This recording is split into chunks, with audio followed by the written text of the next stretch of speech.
Welcome friends at educational platform के इस YouTube channel में आप सभी दर्शकों का बहुत बहुत स्वागत है। BRABU मुजफ्फरपुर के वैसे छात्र छात्रा प्रशिक्षु जिन्होंने बीएड करने के लिए 2022-24 में एडमिशन लिया हुआ है, उनके प्रथम वर्ष की परीक्षा 2023 में आयोजित होने वाली है। इसी तैयारी को आगे बढ़ाते हुए हमारी पिछले एपिसोड में आपने पाया होगा कि जो आपके 1 से लेकर के 6 तक कॉमन पेपर हैं, उन सबों का हमने मुख्य प्रश्न आपके साथ शेयर किया हुआ है।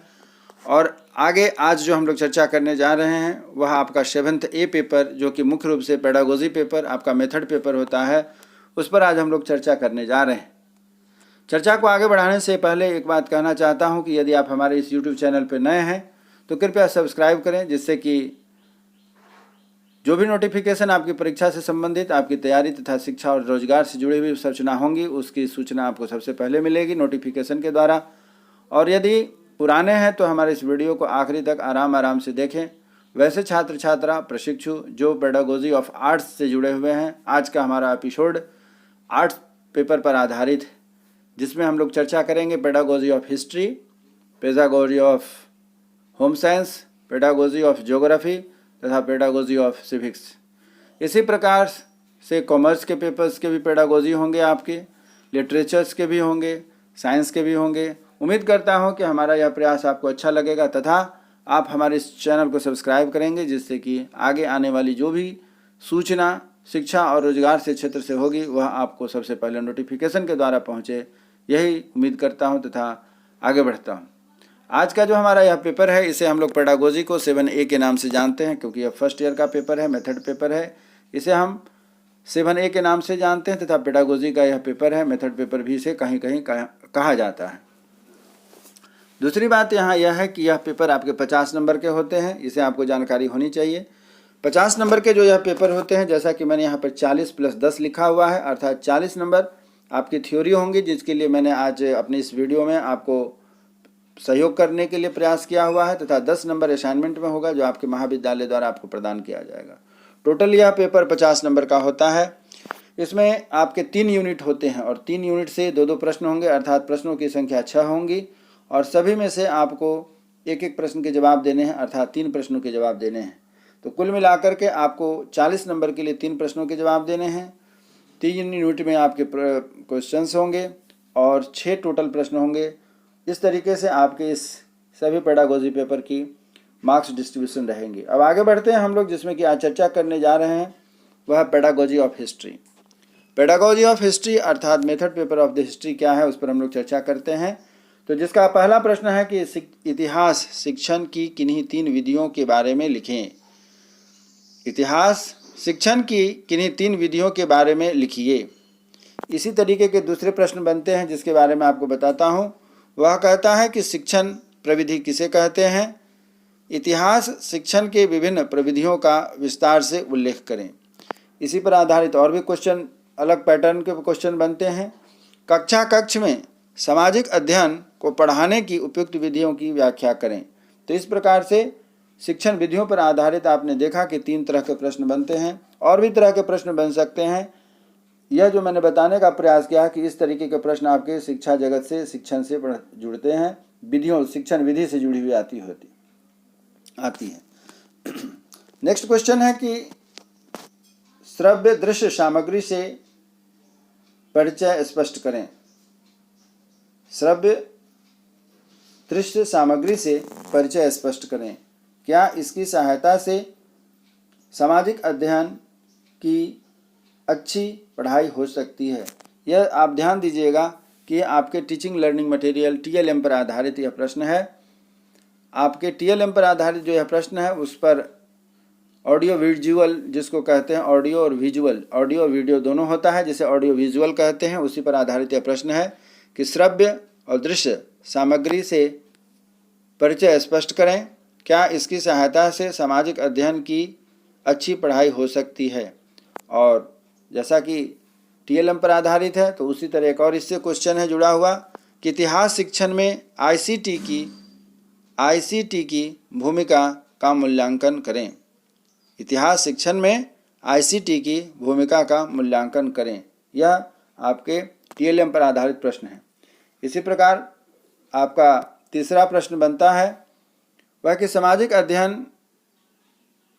के शिक्षण में पाठ योजना के महत्व की व्याख्या करें। सामाजिक अध्ययन के शिक्षण में पाठ योजना के महत्व की व्याख्या करें। पाठ योजना मतलब हो गया लेसन प्लान।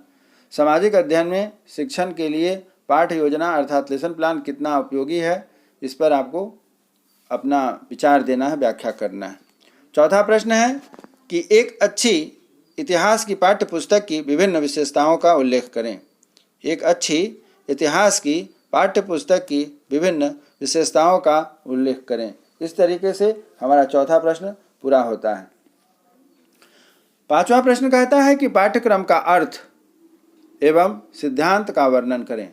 पाठ्यक्रम का अर्थ एवं सिद्धांत का वर्णन करें। इसी तरीके के और प्रश्न इसमें पूछे जाते हैं। एक अच्छी इतिहास की पाठ्य पुस्तक की विभिन्न विशेषताओं का उल्लेख करें। एक अच्छी इतिहास की पाठ्य पुस्तक की विभिन्न विशेषताओं का उल्लेख करें। या और भी इसी से प्रश्न बनते हैं। सीबीएसई बोर्ड के संदर्भ में उच्च माध्यमिक स्तर पर स्कूल पाठ्यक्रम में इतिहास शिक्षण का क्या स्थान है।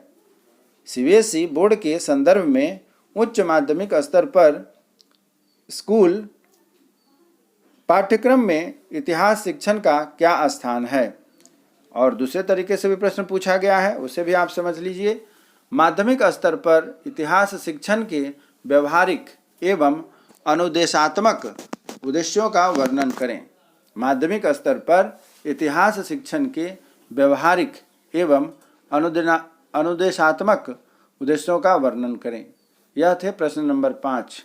अब आगे जो बढ़ते हैं, प्रश्न संख्या 6 है और पेडागोजी ऑफ हिस्ट्री का आखिरी प्रश्न है। वह प्रश्न यह कहता है कि इतिहास के पाठ्यचर्या में एनसीएफ 2022 या 2005 आप दोनों को देख लेंगे, इसमें से एक निश्चित प्रश्न बनता है जो आपकी परीक्षा में आएगी। तो इतिहास के पाठ्यचर्या में एनसीएफ 2022 या 2005 के दृष्टिकोण को स्पष्ट करें। तो आप जो दर्शक हमारे इस वीडियो को देख रहे हैं, उम्मीद करता हूं कि पेडागोजी ऑफ हिस्ट्री आप समझ गए होंगे। अब इसी प्रकार आगे बढ़ते हैं। हमारा दूसरा टॉपिक जो है वह है pedagogy of home science. Pedagogy of home science में क्या है, इस पर हम लोग चर्चा करते हैं। पहला प्रश्न बनता है कि गृह विज्ञान शिक्षण क्या है। गृह विज्ञान शिक्षण क्या है, वर्तमान परिप्रेक्ष्य में इसका क्या महत्व है। वर्तमान परिप्रेक्ष्य में इसका क्या महत्व है, या दूसरे अर्थों में इसको जो लिखा गया है वह है कि गृह विज्ञान शिक्षण के उद्देश्यों का वर्णन करें। गृह विज्ञान शिक्षण के उद्देश्यों का वर्णन करें। इसी तरीके का और प्रश्न है इसमें कि आधुनिक जीवन शैली में गृह विज्ञान की महत्ता को स्पष्ट करें। आधुनिक जीवन शैली में गृह विज्ञान की महत्ता को स्पष्ट करें। फिर इसमें दूसरा प्रश्न जो नेक्स्ट बनता है वह यह है कि आहार को परिभाषित करें तथा संतुलित आहार का विस्तृत वर्णन करें। आहार को परिभाषित करें तथा संतुलित आहार का विस्तृत वर्णन करें। इसी पर आधारित प्रश्न बनता है कि पोषण एवं भोजन का गृह विज्ञान में क्या संबंध है। पोषण एवं भोजन का गृह विज्ञान से क्या संबंध है। पोषण एवं भोजन का गृह विज्ञान से क्या संबंध है। नेक्स्ट क्वेश्चन है इसी पर आधारित, स्वास्थ्य एवं स्वच्छता से आप क्या समझते हैं। स्वास्थ्य एवं स्वच्छता से आप क्या समझते हैं, इसका अध्ययन गृह विज्ञान के अंतर्गत क्यों किया जाता है या क्यों किया जाना चाहिए। फिर से एक बार पढ़ देता हूँ। स्वास्थ्य एवं स्वच्छता से आप क्या समझते हैं, इसका अध्ययन गृह विज्ञान के अंतर्गत क्यों किया जाना चाहिए। और प्रश्न संख्या 3 है कि मातृकला एवं गृह विज्ञान के विशेषताओं का वर्णन करें। मातृकला एवं गृह विज्ञान के विशेषताओं का वर्णन करें। क्वेश्चन नंबर 3 पूरा होता है। क्वेश्चन नंबर 4 क्या कहता है, इस पर हम लोग ध्यान देते हैं। क्वेश्चन नंबर 4 कहता है कि संक्रामक रोगों के लक्षण तथा बचाव की विधियों का उल्लेख करें। चौथा प्रश्न है संक्रामक रोगों के लक्षण तथा बचाव की विधियों का उल्लेख करें। पांचवा प्रश्न कहता है, जो कि आप अवगत हो रहे हैं। पांचवा है कि गृह विज्ञान प्रयोगशाला के सामान्य प्रारूप की चर्चा करें। गृह विज्ञान प्रयोगशाला के सामान्य प्रारूप की चर्चा करें। और इसी पर आधारित प्रश्न है कि गृह विज्ञान प्रयोगशाला पर निबंध लिखें। गृह विज्ञान प्रयोगशाला पर निबंध लिखें। फिर इसी प्रकार मिलता जुलता प्रश्न है जो कि आप यहाँ देख रहे हैं। माध्यमिक स्तर पर गृह विज्ञान शिक्षण में श्रव्य दृश्य सामग्री अथवा आईसीटी के महत्व की व्याख्या करें। अर्थात यह हुआ कि इसमें आपको टीचिंग लर्निंग मटेरियल के बारे में प्रश्न किया जा रहा है। टीचिंग लर्निंग मटेरियल गृह विज्ञान या पर कैसे यह हमारे लिए उपयोगी होता है, उस पर चर्चा हो रही है। माध्यमिक स्तर पर गृह विज्ञान शिक्षण में श्रव्य दृश्य सामग्री या आईसीटी के महत्व को बताएं। अगला प्रश्न है प्रश्न संख्या 7, जो कि होम साइंस का आखिरी प्रश्न है, जिस पर हम लोग ध्यान देने जा रहे हैं। वह प्रश्न क्या है? प्रश्न है कि पाठ्यक्रम को परिभाषित करें। पाठ्यक्रम अर्थात गृह विज्ञान के पाठ्यक्रम को परिभाषित करें। गृह विज्ञान के एक अच्छे पाठ्यक्रम के गुणों की व्याख्या करें। गृह विज्ञान के एक अच्छे पाठ्यक्रम के गुणों की व्याख्या करें। अगला प्रश्न है इसी पर आधारित, इसी तरीके का मिलता जुलता है, पैटर्न है। वह कहता है कि गृह विज्ञान शिक्षण में एक अच्छी पाठ्यक्रम के महत्व की चर्चा करें। गृह विज्ञान शिक्षण में एक अच्छी पाठ्यक्रम के महत्व की चर्चा करें। इस प्रकार हमारा होम साइंस का पेपर पूरा होता है। अब आगे जो बढ़ रहे हैं, तीसरा है pedagogy of geography. Pedagogy of geography जो हमारा है उस पर हम लोग ध्यान दे रहे हैं कि पेडागोजी ऑफ ज्योग्राफी क्या कहता है। पेडागोजी ऑफ ज्योग्राफी में पहला प्रश्न जो हमारा बन रहा है वह प्रश्न यह कहता है कि भूगोल शिक्षण में कौन कौन सी विधियां प्रयुक्त होती हैं। भूगोल शिक्षण में कौन कौन सी विधियां प्रयुक्त होती हैं। इसी से मिलता जुलता प्रश्न और भी बनता है कि भूगोल शिक्षण की प्रमुख विधियों का उल्लेख करें। भूगोल शिक्षण की प्रमुख विधियों का उल्लेख करें। नेक्स्ट क्वेश्चन बनता है इसी प्रकार, वह है कि भूगोल शिक्षण में कौन कौन सी विभिन्न विधियों का प्रयोग किया जाता है। भूगोल शिक्षण में कौन कौन सी विभिन्न विधियों का प्रयोग किया जाता है। आपको कौन सी दो विधियां सबसे अच्छी लगती है और क्यों। ध्यान से देखिएगा, यहाँ पर प्रश्न जो कह रहा है, प्रश्न एक ही है, शिक्षण विधि के बारे में पूछा जा रहा है, परंतु इसको कई तरीके से घुमा करके पूछा जाता है, जिसका कि मैं आपके सामने उदाहरण दे रहा हूँ। भूगोल शिक्षण में कौन कौन सी विभिन्न विधियों का प्रयोग किया जाता है, आपको कौन कौन सी विधियां सबसे अच्छी लगती है और क्यों, इसके बारे में भी आपको बताना है। इसी प्रकार प्रश्न नंबर 2 कहता है कि भूगोल को परिभाषित कीजिए। क्या करिए? भूगोल को परिभाषित कीजिए। माध्यमिक स्तर पर भूगोल शिक्षण के महत्व का वर्णन करें। माध्यमिक स्तर पर भूगोल शिक्षण के महत्व का वर्णन करें। और इसका दूसरा भाग और दूसरे तरीके से प्रश्न को कैसे पूछा जाता है, तो माध्यमिक स्तर पर भूगोल शिक्षण के उद्देश्यों का वर्णन करें। माध्यमिक स्तर पर भूगोल शिक्षण के उद्देश्यों का वर्णन करें। चलिए आगे बढ़ते हैं। प्रश्न संख्या 3 है, वह यह है कि हाई स्कूल की कक्षाओं में भूगोल शिक्षण की पाठ्यचर्या की आलोचनात्मक विवेचना करें। हाई स्कूल की कक्षाओं के भूगोल शिक्षण की पाठ्यचर्या की आलोचनात्मक विवेचना करें। यह था प्रश्न संख्या 3 पेडागोजी ऑफ ज्योग्राफी का।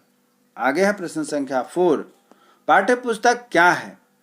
पाठ्यपुस्तक क्या है? आप माध्यमिक कक्षाओं के लिए भूगोल की उत्तम पाठ्यपुस्तक का वचन किन बातों पर ध्यान रखेंगे। पाठ्यपुस्तक क्या है?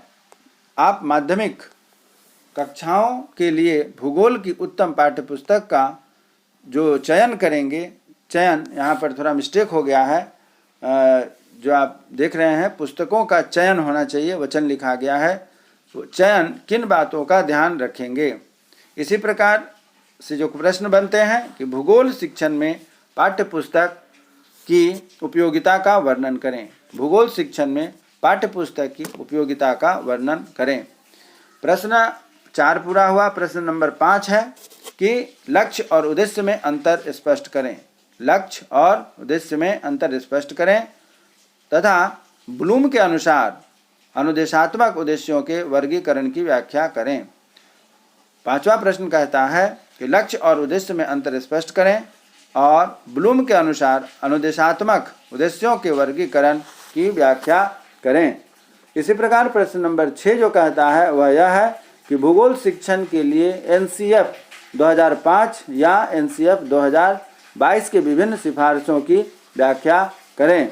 भूगोल शिक्षण के लिए एनसीएफ 2005 या एनसीएफ 2022 की विभिन्न सिफारिशों की व्याख्या करें। और इसमें कुछ प्रश्न ऐसे होते हैं जो टिप्पणियों पर आधारित होते हैं। तो टिप्पणियों पर आधारित जो प्रश्न हैं वे इस प्रकार हैं जिन्हें आप यहाँ देख सकते हैं। तो टिप्पणी पर आधारित जो प्रश्न है वे इस प्रकार है। पहला प्रश्न कहता है कि भूगोल शिक्षण का पर्यावरणीय उपागम के बारे में लिखें। दूसरा कहता है कि भूगोल शिक्षण में भ्रमण का क्या महत्व है उसके बारे में लिखें। तीसरा कहता है कि भूमिका निर्वाह क्या है इसके बारे में लिखना है। उसके बाद इसी तरह अगला पॉइंट बनता है, प्रश्न बनता है कि भूगोल शिक्षण में क्षेत्रीय उपागम क्या है इसके बारे में आपको बताना है। 5वां कहता है कि भूगोल विज्ञान तथा कला दोनों है कैसे। भूगोल का जो शिक्षण है वह विज्ञान और कला है दोनों ही कैसे है। और 5वां तथा 6वां तथा आखिरी कहता है कि विधि एवं प्रविधि में अंतर लिखें। विधि एवं प्रविधि में अंतर लिखें। तो इस प्रकार टिप्पणी में जो आपके 5 से 6 पॉइंट पूछे गए हैं इसमें से आपके 2 या 3 प्रश्न आएंगे परीक्षा में, जिसे आप ध्यान से देख लेंगे कि यह प्रश्न किस प्रकार से बन रहा है। आपकी परीक्षा में मुख्य रूप से इससे आधारित जो टिप्पणी दी गई है इसमें 5 या 6 प्रश्न जो दिए गए हैं इसमें से 2 या 3 प्रश्न आपको लिखने के लिए आते हैं। इस प्रकार हमारा पेडागोजी ऑफ ज्योग्राफी पूर्ण होता है। आगे बढ़ते हैं, पेडागोजी ऑफ सिविक्स की बात हम लोग करते हैं। पेडागोजी ऑफ सिविक्स में क्या होता है। पेडागोजी ऑफ सिविक्स कहता है कि पहला प्रश्न है कि माध्यमिक स्तर पर नागरिक शास्त्र शिक्षण के उद्देश्यों का वर्णन करें। माध्यमिक स्तर पर नागरिक शास्त्र शिक्षण के उद्देश्यों का वर्णन करें। इसको दूसरे तरीके से जो पूछा जाता है प्रश्न है कि माध्यमिक स्तर पर नागरिक पढ़ाने के महत्व, क्षेत्र और प्रकृति की चर्चा करें। माध्यमिक स्तर पर नागरिक शास्त्र पढ़ाने के महत्व, क्षेत्र एवं प्रकृति पर चर्चा करें। इसी प्रकार जो प्रश्न बनता है उसे भी सुन लिया जाए कि माध्यमिक स्तर पर नागरिक शास्त्र शिक्षण के व्यवहारिक तथा अनुदेशात्मक उद्देश्यों का वर्णन करें। माध्यमिक स्तर पर नागरिक शास्त्र शिक्षण के व्यवहारिक एवं अनुदेशात्मक उद्देश्यों का वर्णन करें। यह प्रश्न नंबर 1 पूरा होता है। प्रश्न नंबर 2 कहता है कि नागरिक शास्त्र को समझने में शैक्षिक भ्रमण की योगदान को स्पष्ट करें।